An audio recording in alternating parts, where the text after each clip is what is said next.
Salut tout le monde, j'espère que vous allez bien. Je fais mon retour sur YouTube après 5 mois d'absence. Je suis très contente de revenir. Vous m'avez énormément manqué. Merci parce que vous ne vous êtes pas désabonné de ma chaîne. Et merci aux nouveaux arrivants, aux nouveaux abonnés. Merci et bienvenue. Donc je vais vous expliquer en très bref, pourquoi j'ai été absente 5 mois et je ferai l'effort de revenir et de publier plus de contenu parce que c'est pour ça que j'ai créé ma chaîne en fait, donc il faut travailler un peu. Donc c'est marrant parce que on a un groupe avec mes sœurs et c'est ce qui nous a aussi pas mal rapprochés, même si on n'a pas grandi ensemble, mais c'est ce qui nous a quand même pas mal rapprochés parce qu'on parle beaucoup ensemble via ce groupe WhatsApp et on n'a pas besoin de se voir pour se parler et je trouve sympa. Donc si vous avez des frères et sœurs, c'est bien de faire un groupe où vous pouvez parler, partager, c'est top. En plus c'est un groupe que de femmes, donc ça bavarde beaucoup. J'ai une sœur qui adore être gentille, mais à l'excès. C'est-à-dire qu'elle va donner sa gentillesse, non pas aux personnes qui vont être gentilles avec elle, elle va donner sa gentillesse aux personnes qui la snobent, personnes qui n'est pas forcément très gentilles en retour. Et c'est celle qui va donner, qui va ne pas recevoir, ça va la foutre mal et après elle va nous envoyer un message, t'as vu j'ai fait ça et elle comment elle se comporte avec moi et tout, il faut que j'arrête de prendre les gens en pitié, il faut que j'arrête de vouloir faire la sauveuse et tout consort. Et je lui ai déjà dit qu'elle doit arrêter en fait de donner sa gentillesse à n'importe qui, son attention, sa bienveillance à n'importe qui. Il ne s'agit pas de manquer de respect. Il s'agit d'aller là où nous sommes célébrés, là où nous sommes enterrés. Ouh là là, qu'est-ce que je raconte ? Là où nous sommes entourés de personnes qui nous aiment, de personnes qui nous envoient de bonnes vibrations, de personnes qui veulent nous voir et pas de personnes qui nous snobent, qui pensent qu'on est à leur disposition et autres. C'est vraiment important de le comprendre parce que je pense que ça part de soi. Il faut qu'on exige par notre attitude du respect et on peut pas être aimé de tout le monde et on peut pas aimer tout le monde. Donc il faut sélectionner vraiment les personnes à qui on donne notre attention, les personnes à qui on va prêter l'oreille, les personnes qu'on va réconforter et les personnes à qui on va venir en aide ou pas. C'est vraiment une question de sélection parce qu'on ne peut pas venir en aide à tout le monde. Et tout le monde ne nous vient pas en aide quand on est en difficulté, quand on a besoin de parler. Donc c'est vraiment pas être méchant, c'est faire des choix intelligents et je fais partie de ces personnes qui pensent qu'on doit avoir en retour. C'est-à-dire que c'est pas donnant, c'est pas ce que je dis. Je dis que quand on donne quelque chose, comme de l'attention, du réconfort, du soutien, on doit pouvoir avoir ces mêmes choses, pas de la même manière, mais ces mêmes choses des personnes à qui on a offert notre temps. C'est pour ça qu'il y a le principe de l'amitié. On donne parce qu'on reçoit quelque chose en retour. On donne notre attention, notre soutien, notre amour, d'accord, à une personne, à nos amis, à notre famille, même si notre famille on la choisit pas. Il y a des familles avec qui on est en guerre, faut le dire. Mais on donne parce qu'on sait qu'on a un retour qui nous réconforte, qui nous fait du bien. Donc je pense qu'il ne faut pas oublier ce principe de réciprocité. Et j'entends beaucoup de personnes dire que non, il ne faut pas donner en attente de retour, Moi, je pense que non, en fait. Il faut toujours qu'il y ait un retour. Pas de la manière espérée, mais il faut toujours qu'il y ait un retour. Moi, quand j'appelle mes copines et que je leur parle, j'en ai pas énormément, mais quand j'appelle et qu'on va parler, on va faire de longues conversations, durant ce laps de temps où nous sommes au téléphone, je vais l'écouter, elle va m'écouter. Je vais pas monopoliser la parole durant notre tout le temps où nous sommes au téléphone et ne pas la laisser en placer une. Elle aussi, elle a besoin de raconter quelque chose. Elle aussi, elle a besoin de se confier. Elle aussi. Donc, je pense qu'il est important de ne pas attendre. Dès qu'on a donné quelque chose, se dire « Ah, maintenant, il faut qu'il me donne ». Non, ça vient naturellement, spontanément. Et ça dépend de comment la personne elle le donne, ça dépend de son temps, etc. Mais toujours, il faut toujours qu'il y ait un retour. Et dans les fausses amitiés, ce qu'on peut constater beaucoup aujourd'hui, en ce siècle, ce qu'on peut voir de manière flagrante, c'est que beaucoup d'amitiés n'ont pas de retour. Et oui, beaucoup d'amitiés n'ont pas de retour. Il n'y a pas ce principe de réciprocité. Et donc, ça fait que c'est des amitiés qui ne durent pas longtemps. Bah oui. Parce que l'amour qu'on donne à ces personnes-là n'est pas donné en retour. Et là, on se sent un peu frustré. On se met mal et on se pose la question, je suis entourée, mais comment se fait-il que je vais quand même mal? Comment se fait-il que je me sens seule alors que je suis en principe entourée d'amis, de famille, etc. Il faut vraiment se poser la question parce que, bon, c'est pas pour tout le monde, mais pour nous les femmes, on adore bavarder. C'est comme ça qu'on diminue certaines charges qu'on a, certains poids. On a besoin de se confier, on a besoin de parler, on a besoin d'être compris. On n'a pas forcément besoin qu'on nous donne de solutions parce que toute personne n'a pas les solutions aux problèmes qu'on a. Mais déjà, le fait de nous écouter nous fait du bien à nous. On se sent considéré, la considération. Les hommes, c'est un peu plus différent parce que ils ne vont pas se confier aussi facilement que les femmes, mais moi, je tiens à ce principe de réciprocité, alors spontané et pas calculé, mais il faut du retour. Moi, je veux rien savoir, il faut du retour. Vos amis, vous leur donnez de l'amour, il vous faut de l'amour. Donc, c'était une petite parenthèse. Et donc, à chaque fois, avec cette sœur, c'est la même chose. Elle va donner de la bienveillance à n'importe qui. Et très souvent, ce sont des personnes qui ne lui donnent pas en retour. Résultat, elle se retrouve déprimée en se disant « Mais pourquoi ? Mais pourquoi ? Mais pourquoi ?» Mais pourquoi ? Eh bien, tu as qu'à tout simplement donner ta bienveillance, ta gentillesse, ton temps à des personnes qui te donnent également ce que tu donnes. Donc, voilà. C'était une petite introduction. Donc, là où j'en étais, on clôt le chapitre. J'étais absente, j'ai été très longtemps absente de YouTube, tout simplement parce que... donc, je tiens tout de même à m'excuser, parce que même si ce n'est pas de mon fait, vous avez été quand même très patient, vous êtes là, vous êtes toujours abonnés, et je vous dois des explications. Au mois d'avril, au milieu avril, vous savez que pour ceux qui me connaissent, qui sont abonnés à cette chaîne, savent que je suis assistante dentaire dans un petit cabinet, donc il n'y a que 2 praticiens pour 2 assistantes. Et au mois d'avril, ma collègue avec qui je travaille habituellement et qui on se partage les journées, elle a fait une mauvaise chute et donc elle s'est cassé le bras. Résultat, depuis avril jusqu'à aujourd'hui, elle ne travaille pas. Je me suis retrouvée, les amis, à faire des horaires de chinois.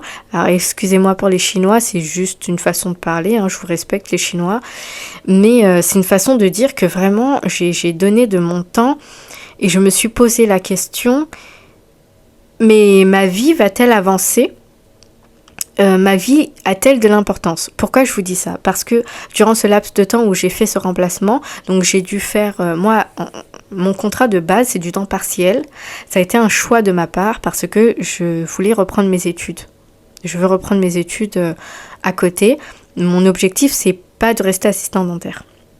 Donc j'ai trouvé, par chance, j'ai trouvé des horaires, parce que c'est très rare dans le métier d'assistant dentaire d'avoir des de trouver du moins des contrats à temps partiel. C'est vraiment très rare. Hein. En temps normal, on demande du 35 heures, ça peut aller jusqu'aux 39 heures. Donc j'ai trouvé un contrat et je me suis dit il faut que je l'ai. Voilà, je l'ai eu, je travaille depuis 3 ans là-bas. Et voilà, elle a fait cette chute. Donc à l'instant où elle a fait cette chute, elle a dû se mettre en arrêt. Bah oui, parce que son bras était cassé et qu'en tant qu'assistante, on a quand même besoin de nos bras. J'ai dû la remplacer. Normalement, on était censé trouver quelqu'un pour faire ses horaires. Donc moi, je fais le matin, elle a fait l'après-midi. Mais c'est pas du tout ce qui s'est passé. Premièrement, parce que la dentiste a tardé... elle a tardé à mettre une annonce sur les sites. Elle a tardé à mettre une annonce pour faire ce remplacement. Ça fait que je me suis retrouvée des semaines et des semaines à faire du lundi au vendredi, du matin au soir. Quand je vous dis matin au soir, c'est 9h-20h. Donc il y a un moment où je dis 9h-20h en exagérant, mais j'exagère pas vraiment en vrai parce que le contrat normalement c'est 9h-19h30. Et on se partage à 2, donc matin et après-midi, sauf que là, parce que moi normalement c'est 9h, 13h30, je pars généralement vers 14h, et elle fait 13h30, 19h30, et elle part jamais à 19h30. Vous savez, pour les personnes qui travaillent dans le privé, c'est jamais des horaires vraiment fixes. Excusez-moi. Généralement, le soir, on déborde, donc elle termine pas à 19h30 pile, elle va terminer à 40, le temps de fermer, de monter le fauteuil et tout consort, de tout plier. Il est facile 40, 50, donc voilà, pratiquement 20 heures. Sachant que moi, je mets 1 heure pour aller sur Paris, 1 heure pour rentrer chez moi. Donc moi je rentrais, j'ai commencé à faire des semaines, mais des semaines de folie à partir d'avril, où je rentrais chez moi à 21h30. Tous les jours de la semaine. Tous les jours de la semaine. Sans compter que le samedi matin, j'ai dû faire tous les samedis matins, alors qu'à la base, on fait 1 fois sur 2. J'ai dû faire tous les samedis de 9h à 14h. Donc, vraiment, à partir d'avril, je me suis retrouvée à faire des horaires de malade. Autant vous dire que quand je rentrais chez moi, je pensais même pas à faire de vidéos. C'était une question de survie, là. Donc je rentrais, j'avais plus le temps de cuisiner, etc., de m'occuper de moi. Je pouvais pas. J'allais, je travaillais, mon temps de vie, je le passais à travailler. On peut se dire que c'est bien de travailler, ça nous rapporte plus d'argent, mais moi, c'est pas mon goal en fait de travailler comme ça, comme une acharnée. Je l'ai fait parce que j'ai été obligée de le faire, parce qu'on n'a pas eu de remplacement tout de suite, parce qu'elle a tardé. On ne savait pas si c'était un remplacement de 6 semaines ou si ça allait durer 6 mois. Donc elle a tardé. La collègue qui s'est fracturé le bras a dû voir 3 spécialistes différents pour savoir quelle était la solution en fait. Est-ce qu'il fallait qu'elle fasse des séances de kiné et qu'on l'immobilise le bras? Est-ce qu'il fallait une opération ou autre? Elle a un certain âge, elle n'a pas mon âge, elle est plus toute jeune. Elle a un passé médical assez chargé en plus, parce qu'elle a eu pas mal de choses d'antécédents de maladies, de choses, voilà. Et donc, on ne savait pas si elle allait revenir dans 6 semaines, ou si elle allait revenir dans 1 mois, ou si elle allait revenir dans 6 mois. Et donc, à chaque fois, la dentiste, elle me disait, bon, bah, j'ai pas mis encore l'annonce, j'attends qu'elle fasse les retours, j'attends qu'elle aille voir ses 3 dentistes généralistes. Oh là là, qu'est-ce que je raconte? Je parle trop vite. On attend qu'elle aille voir ses 3 médecins généralistes. Quelle solution lui propose-t-il? Et je parle même plus français, c'est une catastrophe. Et donc, les rendez-vous n'ont pas été immédiats, elle n'a pas vu les 3 médecins d'un coup, d'affilée, ça a duré des semaines et des semaines. Donc, pendant, je crois qu'on a eu notre première remplaçante fin mai. Et elle est restée que 2 semaines, cette remplaçante, et ces 2 semaines les plus calmes, mais bon, ça m'a quand même soulagée. Et après, elle n'a pas voulu renouveler. Elle est restée 2 semaines, après elle n'a pas voulu renouveler, et après on a eu quelqu'un fin juin. Donc ça a été ça a été une folie en fait. Pour moi, ça a été une folie. De surcroît, c'est ce que j'ai remarqué, moi je suis quelqu'un qui m'investit beaucoup dans mon travail. J'aime bien faire les choses correctement. Et je vois que c'est pas tout le monde qui agit de la même façon. C'est-à-dire que là, les 2 remplacements qu'on a eus, c'était des filles très gentilles. Mais elles ont fait vraiment le strict minimum. C'est-à-dire faire le fauteuil. La première qu'on a eue, ça va, elle faisait un peu la sté, elle gérait. Moi, je gérais tout ce qui est dossier parce qu'on n'est pas informatisé. Il y a beaucoup de dossiers papier. On est encore... c'est une ancienne dentiste, donc elle a tout plein de dossiers. Donc, il faut sortir tous les dossiers de tous les jours, de toute la semaine, de tous les dentistes. C'est vraiment, voilà. Et en plus, il y avait beaucoup de choses qui m'a été données. Pourquoi ? Parce que je suis celle qui connaît le fonctionnement du cabinet. Et donc, c'est sur moi qu'on comptait pour faire toutes les choses que la remplaçante ne faisait pas. Excusez-moi. Donc ça a pesé très lourd sur mon dos et il y a un moment où je travaillais vraiment avec la boule au ventre parce que, je vous donne un exemple, avec tout ce que j'avais à faire au cabinet, on me rajoutait le fait de faire les commandes. Donc moi, habituellement, c'est pas moi qui les faisais, c'était l'autre assistante. Et là, c'est moi qui a dû les faire. Et la dentiste me demande de voir 3-4 sites, comparer les prix, parce que d'un site à l'autre, les prix des produits ne sont pas les mêmes. Donc sur certains sites, ça va être un prix et il va y avoir des variations quand même de prix importants, des différences de prix importants. Donc elle me demandait de voir sur plusieurs sites tel produit coûte combien, si sur tel site je le commande, etc. Après il fallait appeler les fournisseurs, après il fallait avoir, enfin je savais plus où donner de la tête. Pour la deuxième qui est venue remplacer, c'est la pire. Alors sourire jusqu'aux oreilles, hyper sympathique, mais vraiment elle faisait le minima du travail et donc je me suis retrouvée encore plus chargée que vraiment ça a été et elle, sa manie c'était de pas faire la sté. C'est-à-dire que elle lançait une sté, elle lançait l'autoclave, donc elle sortait, elle trempait quand même les instruments, elle les séchait, etc.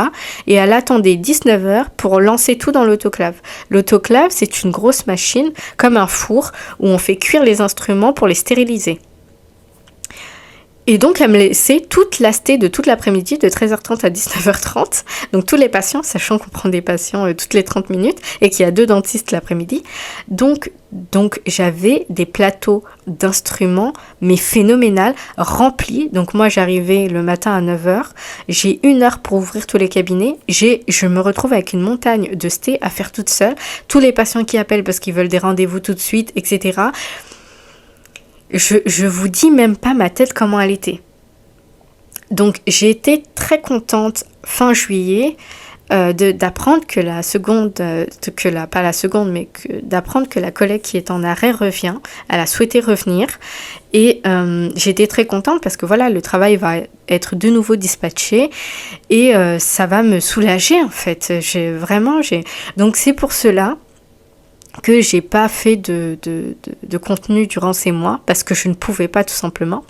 Et même quand j'avais du temps, du coup c'est le temps où il y a eu un remplacement au cabinet, j'étais crevée en fait. J'essayais de récupérer un minimal l'après-midi et le fait de penser au lendemain me stressait. Je me disais, mais où est-ce que je vais qu'est-ce qui va m'attendre le lendemain? Et c'était tous les jours comme ça. Qu'est-ce qui va m'attendre le lendemain? Qu'est-ce qu'elle va me laisser encore comme travail? Comment je vais gérer? Comment je vais faire? Et j'avais vraiment la boule au ventre. Il y a aussi le fait que comme on travaille encore, comme la dentiste travaille encore avec des dossiers papier, donc c'est des petits dossiers où elle va noter à la main. Je devais sortir donc à chaque fois en fonction des noms, etc. La seconde remplaçante qui a fait le mois de juillet me rangeait les dossiers n'importe comment. Je sais pas moi, par exemple, il y a un patient qui s'appelle le louche, par exemple, le louche, monsieur le louche ou madame le louche, peu importe, elle va me ranger ça à la lettre LR ou LZ. Donc, à un moment, je lui dis, est-ce que tu peux essayer de ranger les dossiers correctement pour que je puisse les retrouver plus facilement quand je vais devoir sortir les dossiers. Elle me rangeait ça n'importe comment. Normalement, je vais à la lettre et en fonction des lettres, le dossier, tu le pioches, quoi. Ça doit être rapide. J'ai pas le temps de passer tout mon après-midi à sortir les dossiers de la journée. Et ben là, je devais faire de A à Z parce que le dossier était mal placé. Et c'était tout le temps comme ça. Donc, elle me rajoutait du travail. Alors, je remercie quand même je remercie le fait qu'on ait pu trouver, même avec difficulté, je dirais, c'est parce qu'il n'y a pas eu grand nombre d'assistants, assistantes qui se sont présentés pour faire ce remplacement. On a eu vraiment très peu d'appels, je crois. À compter, on en a eu 5. Et 3 à qui on a laissé des messages qui nous ont pas rappelés. Et les 2 autres, c'est les 2 autres qu'on a pris pour ce remplacement. Donc en fait, il y a des personnes qui cherchent du travail, mais on sait pas ils sont où parce que quand il y a une annonce qui est postée, il y a vraiment pas grand monde. Donc j'ai vraiment, c'est pour ça que je vous présente des excuses, mais c'est pas de mon fait, j'ai pas pu faire de contenu, j'avais trop de travail, j'avais trop de choses à penser et je devais aussi penser à moi et me reposer. Là,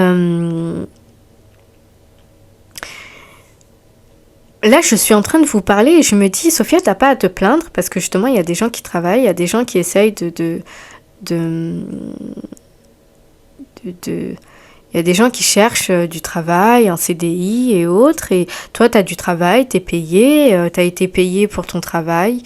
Je vois pas pourquoi tu te plains. J'ai ce raisonnement dans ma tête parce que là, je suis en train de vous expliquer, mais quand je m'entends, j'ai l'impression de me plaindre. Alors que ça a été vraiment des mois difficiles pour moi. Et malgré ça, je suis très dure avec moi parce que je ne m'autorise pas à dire ça à haute voix, à dire que ça a été dur, à dire que j'avais tout le temps la boule au ventre, de savoir comment j'allais gérer tout ça, de voir si j'allais y arriver et de ressentir qu'on me demandait toujours plus. Au cabinet, on me demandait toujours plus en fait. Donc là, c'est parce que j'ai dû vous l'expliquer, mais je suis pas à l'aise en fait de vous dire ça parce que j'ai l'impression de me plaindre. Et en même temps, je me dis, mais j'ai le droit en fait de le dire. J'ai le droit de dire que ça m'a épuisée. J'ai le droit de dire que voilà. Des fois, c'est juste comment on se traite soi-même qui c'est pas tellement comment les autres nous traitent, c'est comment on se laisse traiter déjà et c'est comment on se traite soi-même. Là, moi, je pense que j'ai beaucoup tiré sur la corde et que c'est pour ça que là, j'ai eu 3 semaines. J'ai pas eu un mois comme tout le monde, j'ai eu 3 semaines. En août, généralement, elle ferme que 3 semaines. Donc, j'ai eu les 3 semaines et les 3 semaines en août, j'ai décidé de ne rien faire du tout. De ne rien faire du tout. Vraiment, je me suis même pas dit... J'ai pensé à faire des podcasts sur YouTube. Après, je me suis dit, mais Sophia, profite de tes vacances. C'est bon, t'as beaucoup donné. Pose-toi, repose-toi. Donc, les 3 semaines, j'y ai profité à fond. Je n'ai strictement rien fait. J'ai lu, je suis allée me promener. J'ai pas bougé. Je vous avais dit que je tenais à aller en vacances et quand on a regardé les billets, bien évidemment, Sophia n'est pas organisée. Quand on a regardé les billets avec ma sœur au mois de mai, les prix avaient flambé et je me suis dit c'est mort. Je peux pas partir, ça coûte trop cher. Donc je suis pas partie, mais c'est pas grave. Je l'ai quand même pas mal vécu cette année-là parce que j'ai beaucoup été marcher. Je me suis beaucoup recentrée sur moi, ça m'a fait beaucoup de bien. Et le soleil était au rendez-vous sur Paris, pas comme l'année dernière, donc tout allait bien. J'ai vraiment profité de ces 3 semaines pour ne rien foutre. J'ai fait un peu de sport, j'ai glandé, j'ai lu, et j'ai vu ma famille et ça a été, Je me suis assez bien reposée. J'aurais préféré un mois tout de même, mais bon, c'est pas grave, on a ce qu'on a. Hein. Donc voilà, pour terminer sur ce sujet, pourquoi j'ai pas fait de contenu durant 5 mois. Et je dois dire qu'aussi, ce qui me stressait un tout petit peu pendant les vacances, donc en fait j'ai repris le travail aujourd'hui. J'ai travaillé que la matinée, c'était juste pour donner des rendez-vous. Et la dentiste commence à travailler que demain, que mardi. Donc je suis quand même allée au travail le matin et je suis partie à 13h. Ce qui m'a stressée un peu au mois d'août, ça a été, je vous ai dit que je voulais reprendre mes études et c'est bon, je me suis inscrite. J'avais déjà commencé au mois de mai et je me suis dit cette année, je ne vais pas changer d'avis, c'est cette année, je vais reprendre mes études et donc je me suis inscrite pour faire ma licence de droit à distance qui commence au mois d'octobre. Donc je suis contente. Ça me donnera une excuse aussi si de nouveau il y a un arrêt. Moi, de facto, je dirais que je ne peux pas, que j'ai d'autres choses à faire à côté. Je vous dis ça parce que je vous ai déjà dit que j'étais une bouffonne au niveau du travail. Je n'ose pas dire forcément à celui qui me paye non, je peux pas, non, j'arrive pas parce que j'ai toujours peur d'être en conflit avec. J'ai toujours peur pas d'être mal vue, mais qu'elle en tienne compte et du coup que toutes mes primes sautent ou autres, parce qu'il faut dire qu'à Noël et pendant les vacances, elle nous donne un petit quelque chose. Je le prends pas vraiment comme une prime parce que je pense que je donne beaucoup de moi. Je compte pas, elle paye pas les heures sup. Donc en fait, ce qu'elle me donne au mois de décembre et au mois de juillet, il y a au moins la moitié qui part dans mes heures sup, quoi. Je considère qu'il y a au moins la moitié qui me revenait de droit. C'est mes heures sup qui n'ont pas été payées toute l'année en fait. J'ai dit la moitié, mais si ce n'est en fait toute l'année. Donc ça fait qu'en fait la prime qu'elle me donne, c'est comme si c'était mes heures sup qu'elle m'avait pas payées. Donc je considère même pas ça comme une prime en vrai. Je considère juste que il fallait qu'elle nous donne un peu plus et que ouais, parce que comme elle paye pas les heures sup, voilà. Mais je vais pas lui en tenir rigueur. Je suis pas là à me dire il faut qu'elle paye les heures sup tout le temps parce que je sais qu'un petit cabinet, ça peut être difficile de faire un certain chiffre d'affaires. Il y a beaucoup d'argent qui sort et pas beaucoup d'argent qui rentre. Je sais pas, je suis pas en compta, je sais pas exactement combien elle gagne, mais je connais cette réalité. Je sais pour avoir entendu beaucoup de choses que en France, les petites sociétés peinent à sortir la tête de l'eau parce qu'ils sont beaucoup pris par l'URSSAF et par tout ce oh là là, j'ai encore bugué. Par tous ceux à cause de tous ceux qui doivent payer. Donc en fait, tu peux gagner une certaine somme d'argent et en fait, on te prend tellement qu'il te reste pas grand-chose. Donc c'est pas grave, j'en tiens pas rigueur, je n'en veux pas du tout de ne pas payer mes heures sup. Mais j'ai fait tout de même quelques constatations. Je vous avais dit que je suis célibataire, que j'ai pas d'enfant, que j'ai pas personne, je suis célibataire. Et le temps où j'ai fait ce remplacement, où j'ai travaillé comme une malade, donc de avril à fin juillet, je me suis rendu compte que je mettais à disposition ma vie au service des autres. Mon temps de vie sur cette terre, parce que tous les jours qui passent, on va pas les revivre en fait. C'est une journée consumée. Une fois qu'elle est partie, elle est partie. Le temps que je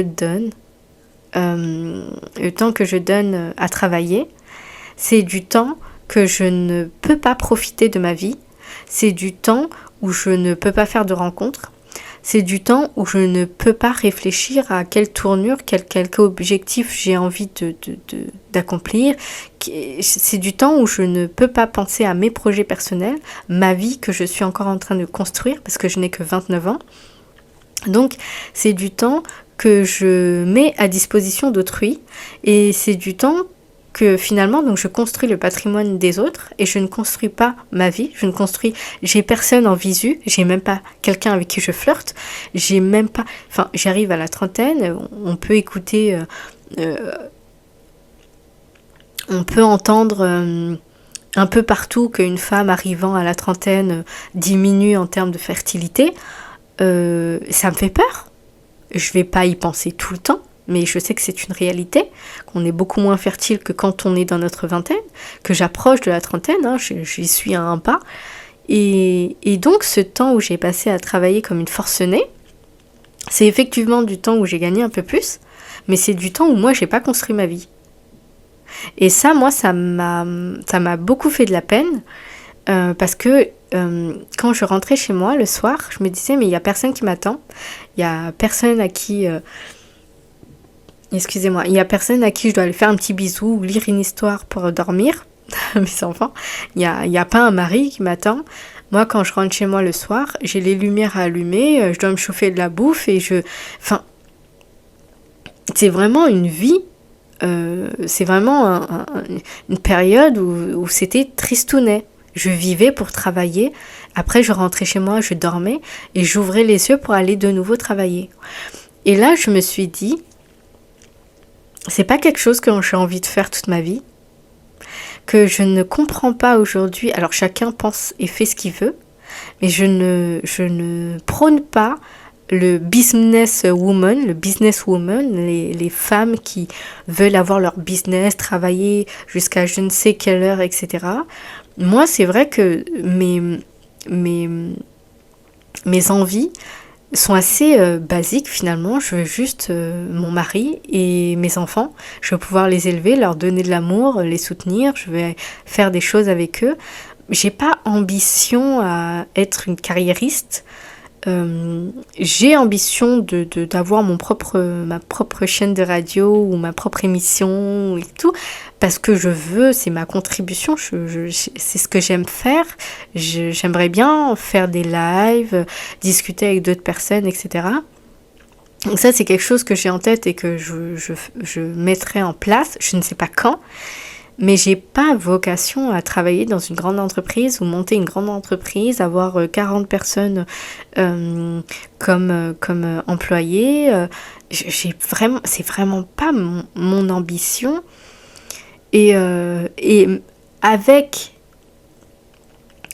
mon attente de fonder une famille, d'avoir mon mari, c'est finalement basique, j'ai envie de dire, mais c'est difficile aujourd'hui. Parce que il y a le marché de la séduction, les attentes des uns et des autres ne sont pas les mêmes et c'est devenu très très compliqué. On est devenu très matérialiste, les hommes sont beaucoup physiques. C'est trop difficile de trouver quelqu'un. Moi, je demande pas grand-chose en vrai. Mais c'est vrai que je ne prône pas le fait d'être businesswoman, de me faire je sais pas combien. Attention, je ne dis pas que je suis contre gagner une certaine somme d'argent, avoir un certain style de vie.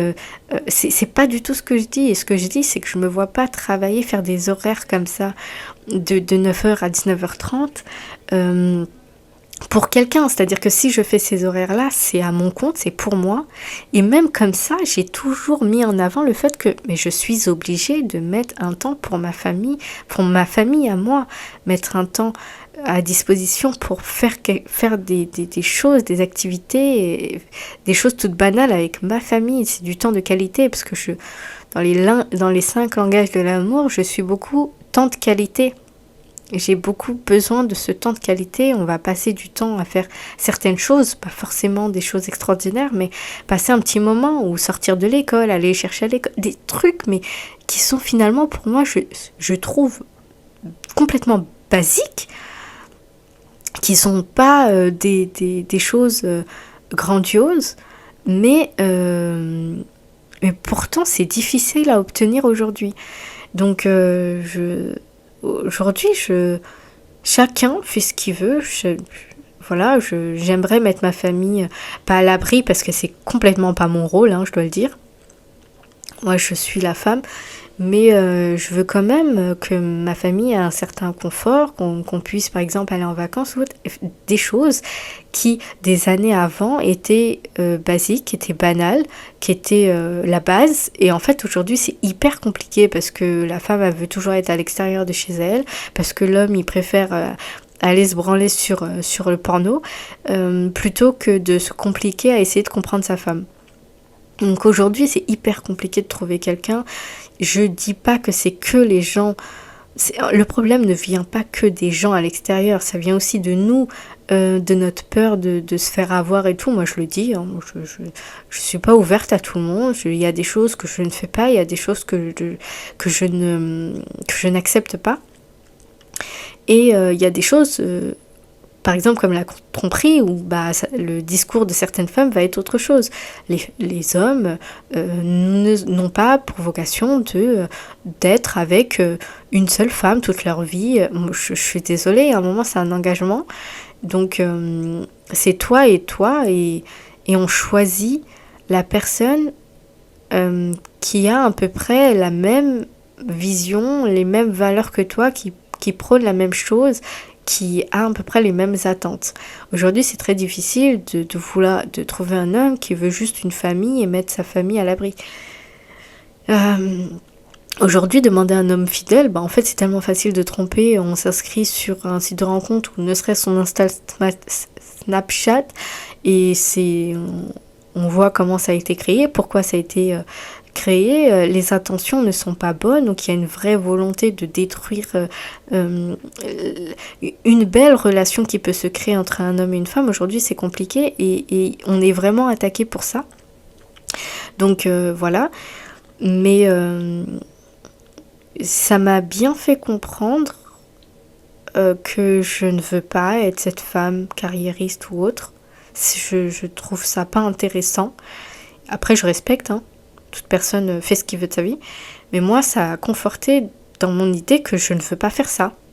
Je ne veux pas suivre ce chemin-là.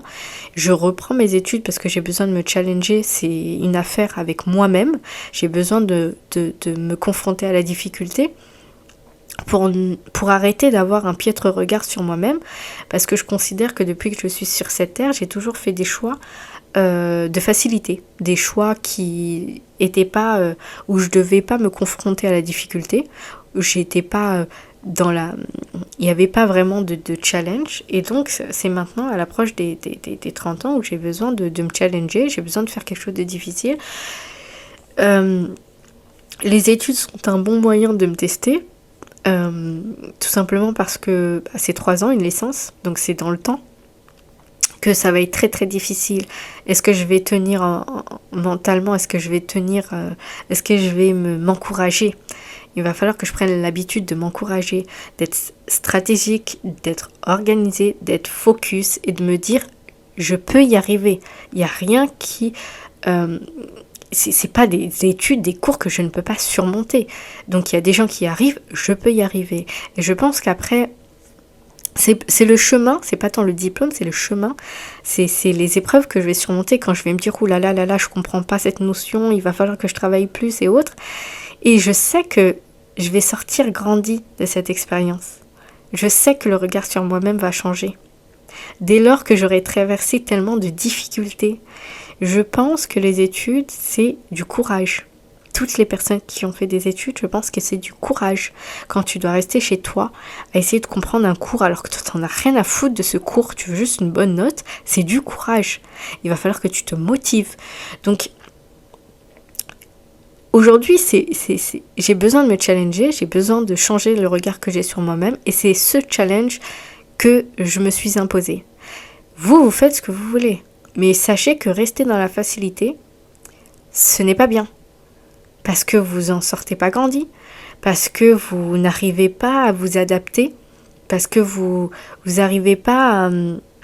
C'est non seulement le regard sur soi-même, c'est aussi l'adaptation et c'est aussi le fait d'avoir une haute estime de soi, pas une très très haute, mais une haute estime de soi, ne plus se laisser marcher dessus et ça passe par beaucoup de victoires, de petites victoires. Pour certains, ça va être régulier, être discipliné à la salle. C'est-à-dire qu'ils s'imposent d'aller à la salle 3 fois par semaine, tout le temps. Qu'il pleuve, qu'il neige, qu'il fasse de l'orage, ils vont à la salle. C'est une discipline. Et vous savez, la discipline, c'est très, très, très important dans la vie. Donc, tout le monde chaque personne a ses besoins. Il suffit de se poser quelques questions. Et en fonction de ça, je vous conseillerais vraiment de ne pas aller dans la facilité. Et c'est pour ça que je voudrais aborder le point du mariage. Parce que moi, je sais que dans ma famille, il n'y a pas beaucoup de personnes mariées. Il y en a même très peu. C'est même très rare. Il faut regarder à la loupe pour chercher les personnes mariées. On peut même les compter, tellement il y en a peu. Et moi, je pense que le mariage, aujourd'hui, il est mal vu.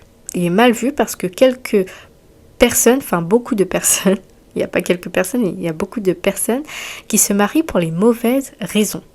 D'accord ? Donc le mariage a été sali. Moi, je pense que le mariage, pour moi, vous pensez ce que vous voulez, je pense que le mariage, c'est un engagement sur la durée. Pareil, c'est pas sur 3 ans, c'est sur un peu plus. Normalement, c'est jusqu'à la mort, hein. Jusqu'à la mort nous sépare. Moi, je respecte le mariage parce qu'il n'y a rien de plus difficile que de supporter une personne qui est différente de nous, de composer avec ses différences et de faire des compromis tout au long de sa vie. C'est-à-dire que je respecte le mariage parce que c'est premièrement un engagement de base entre un homme et une femme, que ces 2 personnes forment une... je voudrais un nom plus fort qu'une maison, mais pour imager, ces 2 personnes forment un socle, un cadre, d'accord ? Ils forment un cadre, et dans ce cadre, dans cette maison, des enfants.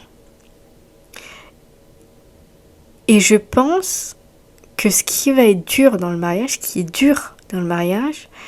c'est le fait que l'amour n'est pas ce qu'on voit dans les films.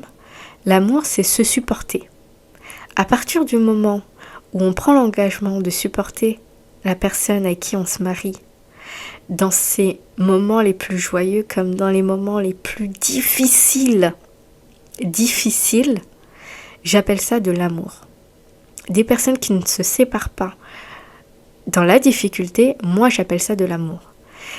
Je n'appelle pas de l'amour une fleur offerte à la Saint-Valentin ou un voyage ou autre. Moi, ce que j'appelle l'amour, c'est le temps qu'on passe ensemble dans les pires moments. C'est-à-dire qu'on se regarde et on se dit on reste ensemble. Là, on ne se supporte pas, là, on n'est pas d'accord, mais ça va nous passer. On est ensemble dans cette épreuve. Et aujourd'hui, pour trouver quelqu'un qui pense pareil, c'est compliqué. Parce qu'aujourd'hui, on se dit, si c'est difficile, c'est parce qu'on n'est pas fait pour être ensemble. Faux. Si c'est difficile, c'est des épreuves qui peuvent nous faire grandir dans notre relation. Donc, je pense qu'on n'a pas besoin d'aller voir, de faire le tour de la terre, de s'essayer à tout le monde pour trouver une personne. Je pense que le fait de changer toujours de partenaire, ça montre juste qu'on n'est pas... on ne sait pas ce que c'est que l'engagement, qu'on ne sait pas ce que c'est que grandir avec une personne, qu'on ne sait pas ce que c'est que partager, qu'aimer. Aimer. Je pense qu'aujourd'hui, l'amour, c'est plus que c'est de base. Et aujourd'hui, quand on rentre en relation, je pars du principe qu'il n'y a même plus d'amour en fait. On se met avec la personne parce qu'elle est belle, parce qu'il est beau. Alors, je ne dis pas que ce n'est pas des critères importants, mais je dis que le fait de vouloir partir comme ça aussi vite, sans raison valable, parce qu'il y a une raison, quand on veut partir, il y a des raisons qui sont graves, d'accord, des raisons qu'on ne peut pas laisser s'installer dans le temps, donc je suis d'accord pour... dans certaines situations, il faut le divorce, ça ne peut plus durer, etc. Mais il y a des gens, je ne sais pas ce qu'ils attendent, ils se disent, bon, bah, il y a un désamour, En fait, ça fait longtemps qu'on est ensemble, on ne s'aime plus, on ne se regarde plus comme avant. Et plutôt que de se dire, on va essayer de changer, je sais pas, de déménager, de faire d'autres expériences, de faire, je sais pas, d'autres activités ou autres, ils vont préférer changer de partenaire. Parce qu'ils ont pris trop d'habitude, parce que c'est devenu trop simple, parce qu'on se connaît trop. Et en fait, je pense que la solution, c'est pas de changer de partenaire pour retourner dans quelque chose de nouveau, mais c'est plutôt d'apporter du nouveau dans sa relation qui date. Donc on n'a pas besoin de changer de partenaire, on a juste besoin de faire d'autres activités, peut-être de déménager de ville, peut-être de changer de boulot, peut-être changer vos habitudes, mais changez pas de partenaire. Quand vous voulez du nouveau, il faut pas changer de partenaire. Et aujourd'hui, ça, on l'oublie.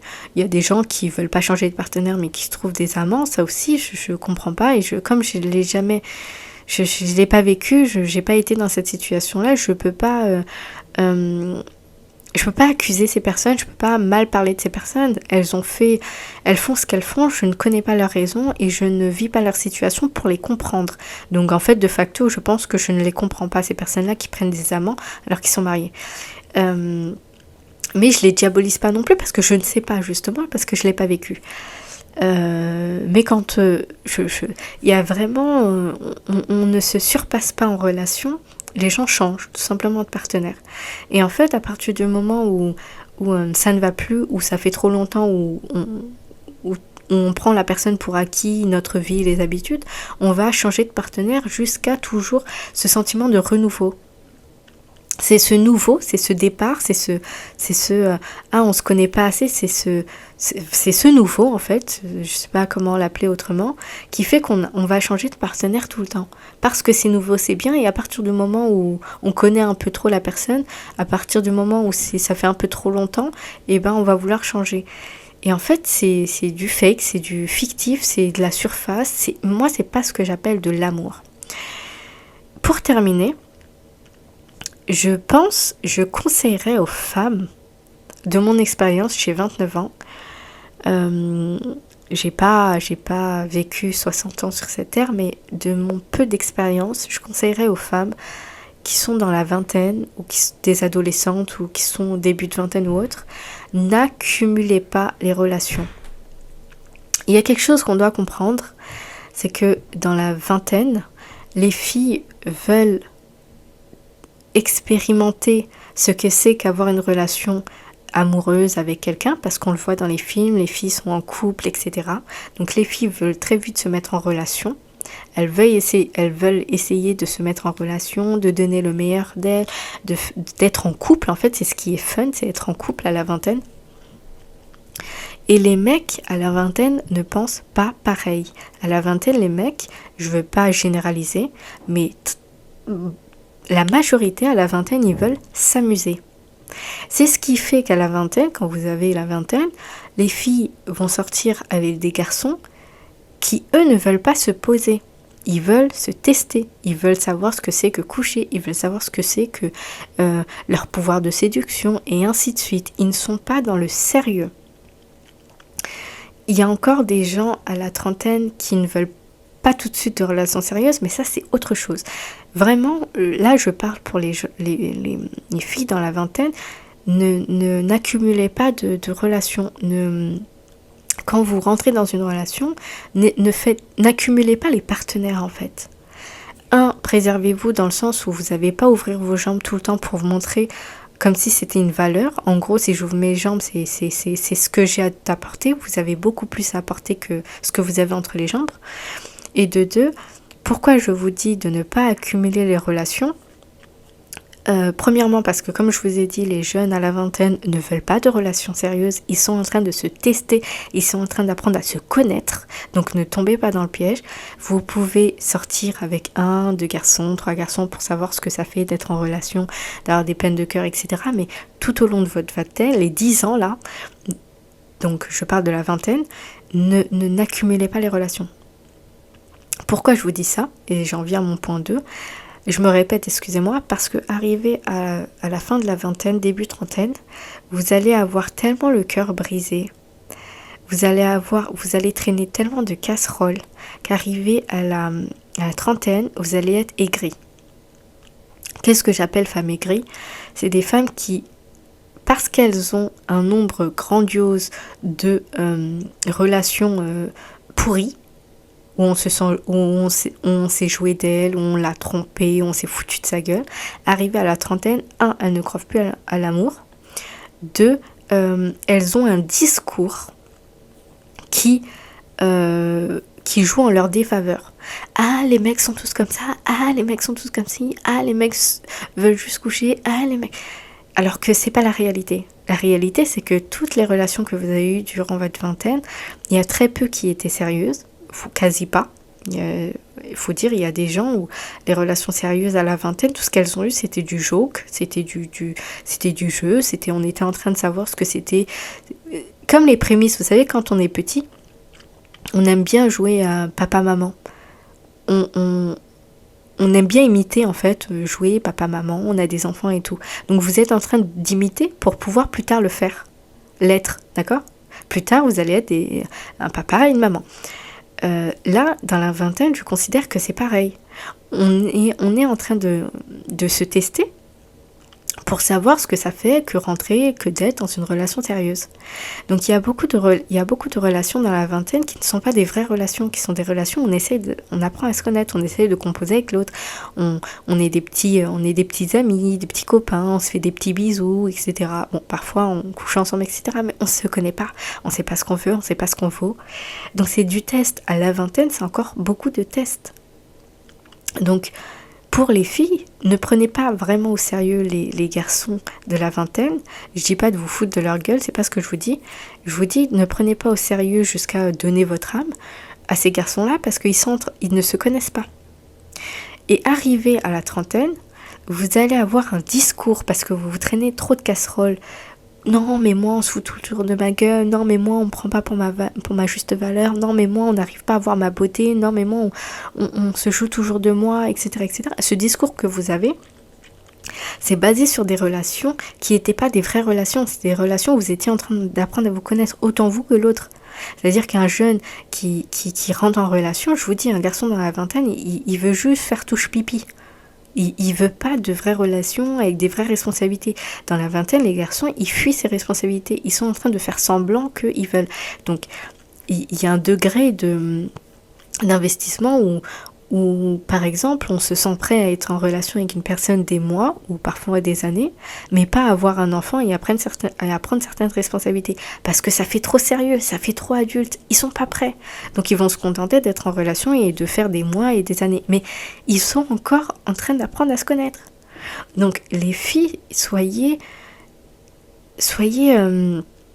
intelligentes et dites-vous que, enfin, du moins, comprenez que moins vous allez avoir de relations dans la vingtaine, mieux c'est. Et je dis pas de ne pas en avoir du tout, parce que ne pas en avoir, je pense que c'est une erreur aussi, parce que du coup on se connaît pas. Mais je pense qu'il faut pas en avoir énormément dans ces 10 ans, donc de 20 à 30 ans. Ces 10 ans, il faut avoir des relations. Je dis pas qu'il faut pas en avoir, parce que si on n'en a pas, on se connaît pas.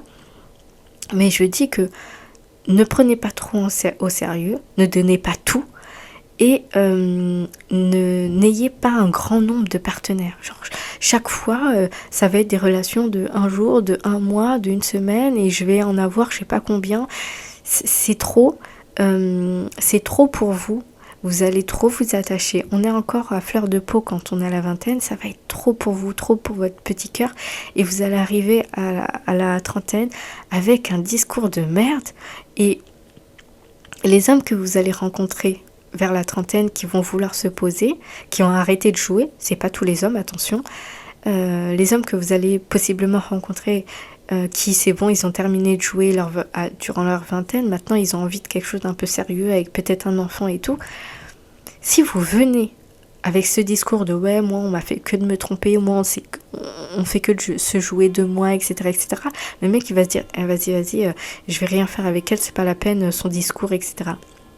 Ou sinon, vous allez vouloir l'aborder, vous allez vouloir le retenir en faisant celle qui prône la pitié en fait. Prends-moi en pitié s'il te plaît, on s'est trop foutu de ma gueule, j'espère que toi tu es sérieux, que tu vas m'aimer, etc., que tu vas me considérer. Mais en fait, le mec, C'est pas son problème, ça. Ça, c'est toi, c'est ton passé, c'est toi, c'est à toi de le gérer, c'est à toi de le digérer. Lui, quand il vient, il veut une nana qui est clean dans sa tête, qui sait, qui se connaît, qui a appris à se connaître et qui sait qu'elle a encore beaucoup à donner.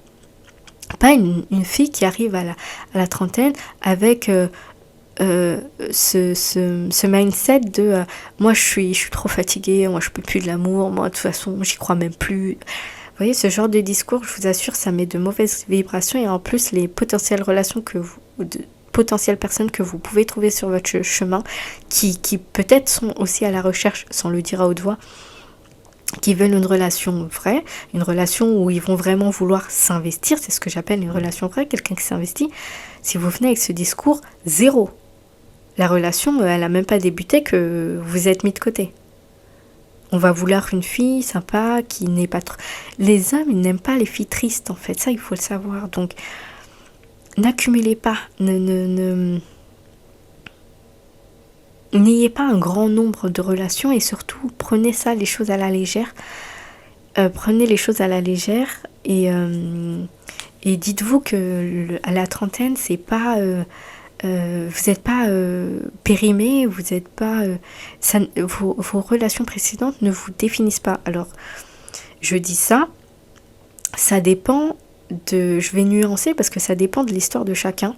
Parce que vraiment, il y a des filles aujourd'hui à la vingtaine, elles vivent des choses hardcore qui dépassent l'entendement. Et là, c'est un bagage qui est très lourd. Et arrivé à la trentaine, voilà. Faites attention à vous les filles, nous sommes émotionnels, les hommes ne sont pas émotionnels. Les hommes quand ils vont coucher, et c'est pour ça qu'on dit qu'il y a une vraie différence entre les hommes et femmes, c'est qu'un homme qui va coucher durant sa vingtaine, sa trentaine ou autre, c'est pas un homme forcément qui va s'attacher. C'est la vraie différence entre une femme qui, elle, quand elle va coucher, va s'attacher à la personne. Pas systématiquement, mais dans la plupart des cas, on s'attache en fait quand on couche à la personne. On s'attache, on lui a donné, on lui a montré notre intimité, etc. On lui a ouvert notre personne, etc. Donc, nous, on s'attache et c'est ce qui nous fait défaut parce qu'on s'attache à un grand nombre de personnes qui en retour ne s'attachent pas. Troisièmement, il y a une vraie différence entre les personnes dans la trentaine, parce que moi aussi j'avais ce discours-là, les gens à la trentaine, les hommes à la trentaine, c'est pas tout le monde qui veulent du sérieux. Mais c'est différent de la vingtaine des garçons de la vingtaine parce que à la trentaine, il y a certains hommes, je dirais, il y a beaucoup d'hommes qui se sont testés justement fin de vingtaine, début trentaine, qui se sont testés à des relations sérieuses où ils ont mis leur investissement, ils se sont investis et ça s'est pas très bien terminé. Et voilà pourquoi on dit que c'est un homme qui doit plus aimer qu'une femme, selon moi. C'est qu'une femme, elle va penser être amoureuse à chaque fois qu'elle est attachée alors qu'elle est juste attachée. Et un homme, pour qu'il tombe amoureux, pour qu'il s'investisse, je peux vous garantir que c'est pas facile. Il va pas s'investir et tomber amoureux de chaque fille avec qui il va sortir et avec qui il va faire des années. Il va être très sélectif, il va pas donner son cœur à tout va. Il est très... l'homme prend beaucoup son temps. Donc, arrivé à la trentaine, il y a des hommes qui ont, donc fin vingtaine par exemple, début trentaine, où ils ont déjà été en relation, dans une relation ils se sont investis, avec qui par exemple ils ont eu une enfant, une relation sérieuse, et où ils ont établi certains projets, etc., etc. Et en fait ils se sont tellement donnés, et la relation elle s'est terminée pas comme ils le voulaient, qu'ils vont avoir du mal à tout de suite retourner avec une fille et s'investir directement en se disant bon, je m'investis. C'est graduel en fait pour les hommes. Donc il y a beaucoup d'hommes qu'on rencontre à la trentaine qui ne sont pas prêts à être en relation. C'est pas qu'ils sont pas mûrs, c'est que très souvent c'est ils ont déjà été en relation, qui savent que ça a été difficile, qu'il y a un certain investissement qui doit être fait de leur part. Et je vous dis, quand un homme il aime vraiment, et ça n'a rien à voir avec quand une femme aime. D'où ma théorie que c'est pour ça qu'il faut que... Personnellement, c'est ce que je pense. Je pense qu'un homme doit vous aimez et ce n'est pas vous qui doit aimer l'homme. Je dis pas que vous ne devez pas l'aimer, qu'il n'y a pas de réciprocité dans la relation. Je dis qu'un homme, quand il veut faire quelque chose, c'est un homme qui va finir par vraiment, graduellement bien entendu, pas de facto comme ça où vous vous mettez en relation, mais peu à peu, il va s'attacher à vous, vous allez devenir importante pour lui, et il va vouloir faire des projets, faire plein de choses avec vous, etc.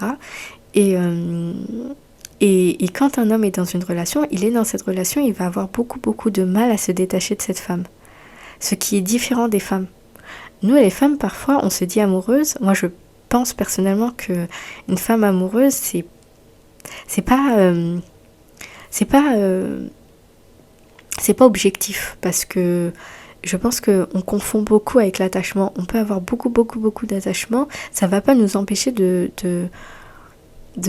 trouver une autre personne avec qui on va se relancer en relation. Et c'est pour ça qu'on entend certaines femmes qui disent « Ah non, mais moi j'aime 2 hommes. » Non, tu es attaché à 2 hommes. Je pense que qui possède l'amour, c'est l'homme. Et alors vous allez me dire, nous les femmes, qu'est-ce qu'on a et tout. On aime, mais on n'aime pas comme un homme aime sa femme, juste au point de se centrer que sur elle. Je ne sais pas comment l'expliquer. Quand un homme vous aime, vous allez pouvoir lui donner en retour de l'amour qu'il vous donne vraiment. Donc aujourd'hui, il y a très peu de personnes qui sont vraiment avec un homme qui les aime. C'est très souvent des hommes qui sont attachés à vous, mais sans plus, et ils peuvent aller voir ailleurs très facilement. Je pense que comme l'homme aime vraiment de l'amour, parce que je pense que c'est l'homme qui a l'amour, il a vraiment beaucoup de mal à se détacher de vous. Quand la relation elle termine, il pense pendant des années à son ex. Et très souvent, ça va être un homme qui va rentrer en relation et qui va pas s'investir parce qu'il a encore son ex. Et vous allez entendre des histoires où on entend « Ah, son ex est revenu, il a récupéré. » Ouais, mais parce qu'en fait, cette fille, il l'aime. C'est pas une fille lambda, en fait. C'est une fille qui les porte dans son cœur. Et pour l'oublier, je peux vous dire qu'il pourra rencontrer beaucoup de femmes. Et malgré toutes ces femmes, personne ne va réussir à faire oublier cette femme et la place qu'il a dans son cœur. Donc c'est pour ça que je dis que je ne dis pas que nous, la femme, on n'a pas d'amour. Je dis que l'amour, c'est l'homme qui le possède. Parce que quand il n'aime pas toutes les relations, il n'aime pas dans toutes ses relations. Et l'amour que l'homme possède, c'est son investissement dans la relation. Je veux dire, c'est comme si tout au long de la vie de l'homme, il y a très peu de femmes qui vont réussir à mettre une trace indélébile dans leur cœur. Quand ils vont penser à cette femme, ah ouais, je l'ai vraiment aimée, je l'ai aimée. Il ne dira pas ça de toutes les femmes qu'il a rencontrées, et Dieu seul sait combien de femmes il a rencontrées dans sa vie. Mais il y a des filles qui ont réussi à marquer son cœur. Et vous allez voir la même chose, vous pouvez comparer la même chose aux femmes, avec les femmes. Il y a des hommes qui vont nous marquer, mais c'est principalement parce qu'on a trop donné. C'est là la nuance, c'est qu'on a trop donné jusqu'à s'oublier, ce qu'un homme ne fait pas. La différence, elle est subtile, mais elle est très importante. C'est-à-dire qu'il y a beaucoup d'hommes qui vont marquer les femmes, c'est-à-dire qu'elle peut vous citer tous les hommes qui l'ont marqué. Par contre, les hommes, ça va être très peu de femmes qui le marquent. Très peu de femmes sur toute sa vie qui le marquent. Alors que la femme, c'est différent. Il y a beaucoup d'hommes qui l'ont marqué. Parce qu'on s'attache très facilement et on confond l'amour et l'attachement. Vous pouvez me donner votre retour en commentaire. Vous pouvez penser différemment. Moi, je pense que il est hyper... En plus, j'entends des chaînes... J'entends des personnes qui possèdent des chaînes et qui disent surtout il faut que la femme vous aime plus que l'homme. Non, il faut surtout pas en fait. Faut surtout pas. Ce qu'il faut, c'est que l'homme aime la femme. Après, ça dépend de ce qu'il va lui donner, et si la femme elle veut cet amour et autres, et si elle a envie de partager quelque chose. Mais dans une relation, je pense que la femme elle est plus sécure quand l'homme aime. quand l'homme aime d'un amour et qu'il s'investit. Parce que je vous dis encore, l'homme s'investit pas dans toutes les relations, il les choisit. Donc il peut connaître il peut connaître une vingtaine, une trentaine, cinquantaine de femmes sans que celles-ci les marquent réellement. C'est des fois ils vont même oublier le nom, ah ouais c'était bien avec elle sexuellement et tout, mais vous n'avez pas marqué leur cœur. Et par contre il y en a une dans l'eau, ah ouais elle vraiment... Alors que nous, les femmes, c'est complètement autre chose. Les femmes, déjà, on est marqué, on s'attache très facilement sexuellement. Et on pense que c'est de l'amour, alors que c'est pas de l'amour. Et quand un homme va nous mettre bien au lit, on va se dire, ah, on l'aime, oh, on l'aime. Non, tu l'aimes pas, c'est pas ça aimer, en fait. C'est juste que tu aimes vos relations sexuelles. C'est pas de l'amour, en fait. Je vous dis, pour moi, l'amour, c'est vraiment dans le temps. Et c'est pas ce qu'on voit dans les séries et dans les films, de juste on se met en relation donc on s'aime et donc c'est ça l'amour. Moi je pense que l'amour doit faire ses preuves et c'est dans le temps. C'est la résistance de votre amour l'un envers l'autre dans le temps. C'est ce qui va faire que vous n'allez pas vouloir quitter la relation parce que comme la personne elle reste avec vous dans les épreuves, les épreuves les plus difficiles, tout le monde ne serait pas à sa place en fait, tout le monde ne veut pas sa place, tout le monde ne veut pas traverser ces épreuves avec vous.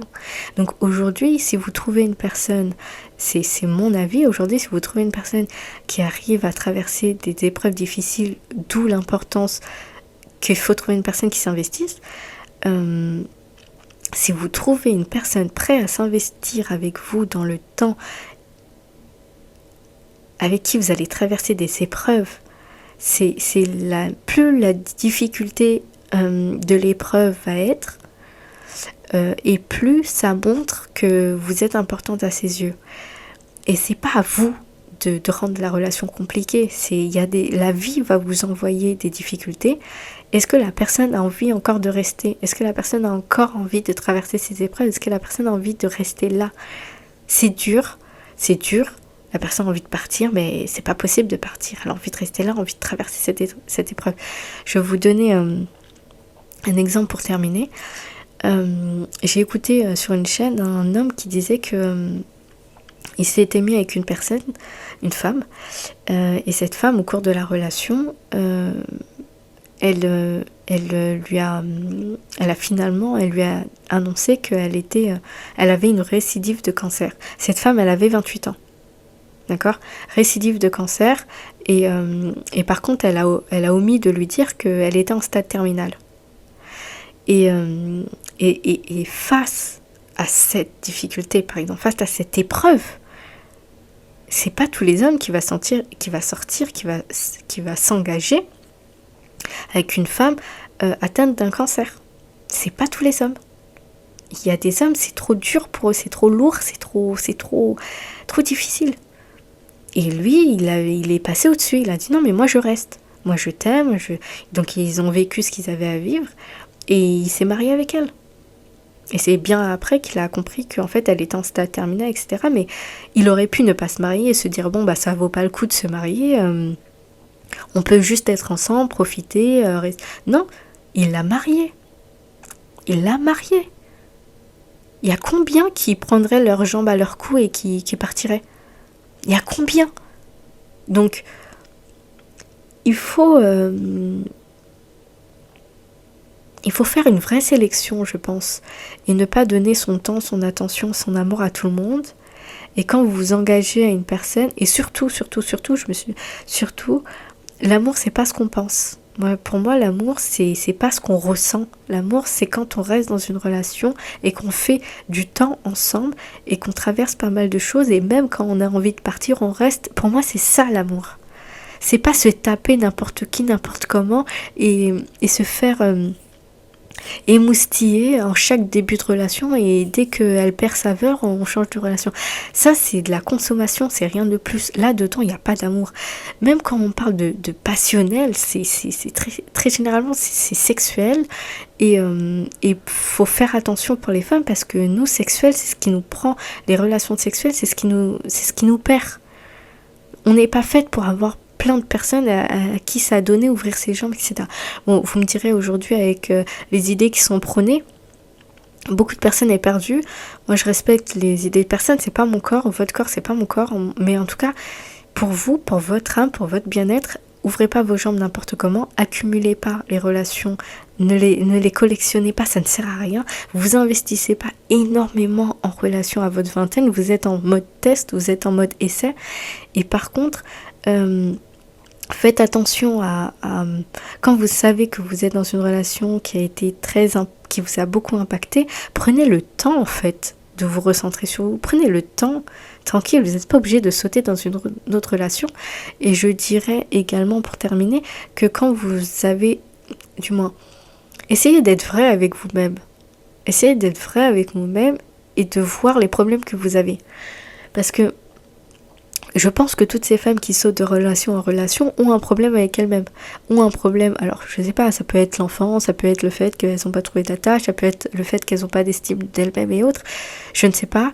Mais si vous savez que vous avez un problème et que vous n'arrivez pas à être seul, que vous n'arrivez pas à vous procurer du temps de pause pour vous recentrer, vous avez un problème, acceptez-le, ne soyez pas dans le déni et trouvez des moyens d'en sortir. Parce que ça aussi, c'est ce qui nous perd. Ça aussi, c'est ce qui vous perd. Vous niez que vous avez des problèmes, vous accumulez les relations et après vous dites c'est les hommes. Donc, avant de terminer, j'ai une amie par exemple qui a installé Tinder. Pour ceux qui ne savent pas, la majorité des personnes inscrites sur les sites de rencontres ne veulent pas du sérieux. Donc arrêtez de chercher l'homme ou la femme de votre vie sur les sites de rencontres parce que si vous ne le savez pas, maintenant vous le savez, les sites de rencontres c'est que pour le cul. Ils se jouent de ça. Personne veut rencontrer, je dis pas personne, il y en a qui veulent vraiment chercher ils sont un peu naïfs et tout, mais la majorité des gens inscrits sur les sites de rencontres, ils veulent pas de sérieux. Ou ils cherchent des amants, ou ils cherchent du cul, mais ils cherchent pas de sérieux. Donc ne soyez pas, je parle pour les femmes principalement, ne soyez pas naïves en vous disant on parle depuis des mois, il m'a dit que il voudrait me rencontrer, que jamais il a rencontré quelqu'un comme moi. Ouh là là, ils vont vous sortir tout et n'importe quoi pour que vous puissiez vous dire que enfin j'ai trouvé l'homme qui me considère, qui m'aime, qui veut me voir, qui veut faire de moi sa femme. Il vous dit tout simplement ce que vous voulez entendre pour vous faire ce qu'il a à faire avec vous et partir. Soyez intelligente s'il vous plaît. Les sites de rencontre, c'est pas pour rencontrer une personne qui veuille vraiment de vous. Après, il y a des exceptions. Je dis bien, il y a des exceptions. Ça ne veut pas dire que toutes les personnes sur les sites, du moins ça ne veut pas dire qu'il est impossible de trouver quelqu'un avec qui finalement il y a du sérieux, avec qui finalement il va débouler une relation sérieuse. Je vous dis que premièrement, c'est le cul, c'est les sites de rencontre. Après, si ça débouche, et ça ne vous débouche pas tout le temps comme ça, c'est un faible pourcentage, si ça débouche sur une relation sérieuse, tant mieux, parce que du coup les hommes aujourd'hui ils abordent plus, ou alors il faudra trouver un site vraiment sérieux, mais généralement en peu de temps ils sont pollués par les personnes qui cherchent que du cul, hein. Mais faites attention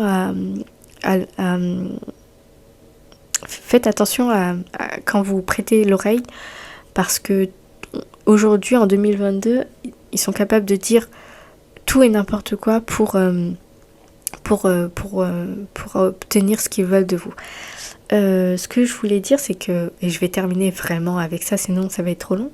J'ai une amie qui a été sur Tinder, je lui ai dit, comme je viens de vous dire, ne pense pas rencontrer quelqu'un qui va vouloir du sérieux avec toi. Premièrement, ça sera le cul et peut-être qu'avec le temps, mais très généralement, ça reste ça. Et en plus, il y a des faux profils, etc. Donc, elle m'a dit, je sais, tu me l'as dit, etc. Et en fait, elle s'est inscrite 10 minutes. Elle est restée sur l'application Tinder 10 minutes. Et après, elle l'a enlevée au bout de 10 minutes. Et sur son profil Tinder, elle a mis son snap.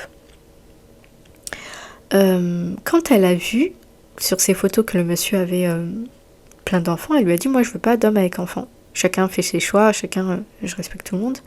Et il lui a dit mais je veux pas que tu élèves mes enfants. Et elle lui a dit, et je sais plus exactement ce qu'elle lui a rétorqué. Et là elle a une femme qui l'a rajouté et qui lui a dit je suis la femme de la personne que de cet homme-là, en fait. Donc femme se dit femme mais pas mariée, hein. Donc ça utilise des termes alors que voilà, se dit femme mais pas mariée. Juste parce qu'elle a plein d'enfants avec lui, donc c'est la mère, oui, de ses enfants, mais ce n'est pas sa femme, parce qu'il n'y a pas eu de mariage. Mais enfin bref, elle se présente. Voilà, je suis la femme... pardon, du gars qui t'a rajouté sur Snap et tout. Je sais que c'est lui qui t'a rajouté, donc elle sait que son mec, de facto, le mec, alors qu'il vient d'avoir un enfant il y a 1 mois, hein. Il est quand même inscrit sur Tinder. Je vous dis, c'est pas pour se mettre, c'est pas pour avoir une femme, c'est pour le cul. Le mec, il a déjà plein d'enfants, sa vie est hypothéquée. Ses enfants, ils sont encore tout petits. Encore un qui vient de naître, il a à peine 1 mois. Le mec, il est sur les sites de rencontres. Je sais pas ce que tu fous, va travailler, fais ce que tu veux. Enfin bref. Donc elle dit à ma copine, donc je sais, c'est lui qui t'a rajouté et tout, mais je suis sa femme et tout. S'il te plaît, ne lui dis pas que je suis venue te parler, il me bat. Je vais vous poser une question. Est-ce que vous pensez vraiment que cette femme est battue ? Bien sûr que non. Elle n'est pas battue, cette femme. En fait, ce qui s'est passé, ce qui se passe, et c'est pas difficile de le comprendre, c'est que c'est une femme qui espionne son mec. Bah oui, c'est une femme paranoïaque qui espionne son mec. Pourquoi ? Parce que dès le début de la relation, elle a accepté d'être avec un homme qui prône l'infidélité en fait. Un homme, ce n'est pas fidèle. Mais quand tu assumes pas, quand tu n'as pas les reins solides pour accepter ce genre de personne, bah ne fais pas d'enfant avec. Sauf qu'elle a accepté, en plus c'est vraiment que la majorité des personnes qui pensent comme ça, c'est une communauté très précise. Hein. Je vais pas la donner ici, mais c'est une communauté très précise. Et bon, elle est avec un homme, elle sait déjà qu'il lui a jamais promis la fidélité, qu'il l'a jamais épousé, qu'il va peut-être jamais l'épouser, avec qui elle a fait des enfants, avec qui elle habite, et voilà. Qui se fait mal à la tête en espionnant son mec. Parce qu'elle sait, elle va pas le quitter, parce que déjà, elle a plein d'enfants et que dans cette communauté, ils disent que c'est pas parce qu'un mec trompe que tu vas le quitter. Donc elle supporte, mais c'est pas pour autant qu'elle accepte. Et donc il y a ce truc de je me fais mal à la tête, je vais l'espionner, je veux savoir avec qui il couche, avec combien de personnes, etc. Avec qui il parle. Elle sait pertinemment qu'il parle avec d'autres filles parce qu'elle a accepté, sans l'accepter réellement, qu'il n'est pas fidèle en fait. Tu peux lui faire un nombre d'enfants considérable, c'est pas pour autant qu'il va pas être inscrit sur le site de rencontre. Mais ça, c'est faire semblant de se faire mal à la tête, et c'est pour ça que au bout d'un moment, parce que ça ne garantit pas, et on le sait, ça ne garantit pas qu'un homme reste dans le foyer. C'est pas parce que tu lui as fait plein d'enfants qu'il va rester avec toi. C'est pour ça qu'à un certain âge, on entend beaucoup d'hommes quitter les foyers, alors qu'il y a je sais pas combien d'enfants derrière, ça laisse la femme avec les enfants, et ça va faire sa vie avec une autre femme qui n'a pas d'enfants, etc. Je suis en mode, je me déresponsabilise. Là, il est encore... jeune, bon il est plus trop jeune, mais voilà, il reste. Mais rien ne garantit que le mec ne va pas partir. Je dis pas qu'il partira tout de suite, mais ces gens-là, au bout d'un moment, partent. Et le truc, c'est que on se retrouve avec des femmes tristes, dépressives, qui savent plus où donner de la tête parce que toute la responsabilité tombe sur elles parce qu'il y a tous les enfants. Généralement, c'est la femme qui garde les enfants. Et de surcroît, en fait, t'as 40 ans, donc c'est plus tout le monde. En plus, t'as plein d'enfants, donc c'est plus tout le monde qui accepte toi et tes enfants. Parce qu'aujourd'hui, on entend sur Internet, une femme avec des enfants, faut pas les accepter, etc. Bon, chacun fait ce qu'il veut, voilà. Donc, c'est des femmes qui ont accepté un certain comportement de leur partenaire. Ça ne garantit pas qu'au bout de certaines années, le mec ne part pas. Des femmes se retrouvent dépressifs, qui gardent leurs enfants, etc., qui n'arrivent plus à se replacer parce que le marché de la séduction avec les femmes est très sévère, faut le dire. Je dis pas qu'avec les femmes c'est douce, mais quand on est jeune, avec les femmes c'est plus facile. elles ont plus de dates et tout trucs comme ça, mais avec le temps, c'est les hommes, hein. Les rôles s'inversent et c'est les hommes qui ont plus de chances d'avoir quelqu'un que les femmes. Parce que nous, notre corps a changé, etc. Parce qu'on a des enfants, voilà, les hommes ne veulent plus forcément avoir de femmes avec enfants, etc. Là où je veux en venir, c'est qu'on voit beaucoup de personnes, de femmes en l'occurrence, qui finissent avec des cancers, des choses comme ça, dépressifs, elles sont mal, elles prennent du poids. Pourquoi ? On est émotionnel. Ça fait que on peut rester un nombre de temps avec une personne, une rupture fatale peut nous faire prendre du poids. Une rupture fatale comme ça, d'un coup comme ça, on se retrouve dépassé, on a plein d'enfants, on sait plus où donner de la tête et tout, bam, on prend du poids. On se met à chercher du réconfort dans la nourriture, on se laisse aller, etc., etc. Et tout vient s'accumuler. Sauf qu'on a quoi ? On a la quarantaine, la cinquantaine, rien ne va plus, etc., etc. Et ça ne va qu'en se dégradant. Donc, pour le bien, je dis pas qu'il y a forcément un remède, oui, je dis pas qu'il y a forcément une solution pour éviter de se faire quitter à un certain moment. C'est pas ce que je dis. Je dis que faut pas se faire mal à la tête à faire semblant d'accepter des choses qui en fait on n'accepte pas. Qu'en fait on n'accepte pas. Et je pense que à vouloir faire semblant d'accepter, ça nous crée certaines choses à l'intérieur, parce que comme je dis, les femmes, on est émotionnel, ça nous crée certaines choses à l'intérieur, donc des émotions qu'on refuse, des émotions qu'on vit qui sont difficiles, qu'on accumule avec le temps, parce qu'on accepte l'insupportable, et ça c'est relatif à chaque personne. Et après on se retrouve à avoir des inflammations digestives, on se retrouve à avoir des cancers, etc. On dit très souvent que la cause ça peut être alimentaire, ça peut être etc. Mais quand on n'a pas le mental, quand le mental ne suit plus, c'est une porte ouverte aux maladies. Bah oui, parce qu'on est faible. Il y a le mental a une vraie influence sur le physique, sur comment on se porte, comment on se tient. Donc quand le mental va plus, quand on flanche, le corps part en vrille aussi. Donc arrêtons les femmes de faire semblant d'accepter des choses qu'on n'accepte pas. Si la personne ne te correspond pas, te mets pas avec, et de surcroît ne fais pas d'enfant. Essaye de trouver quelqu'un qui a à peu près, je dis pas c'est parfait, à peu près les mêmes valeurs que toi.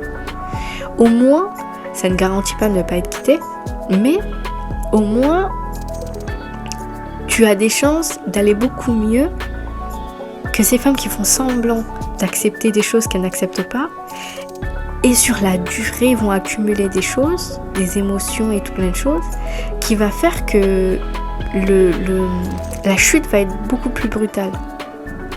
Voilà ce que je pense. Donc c'est tout pour ce petit podcast.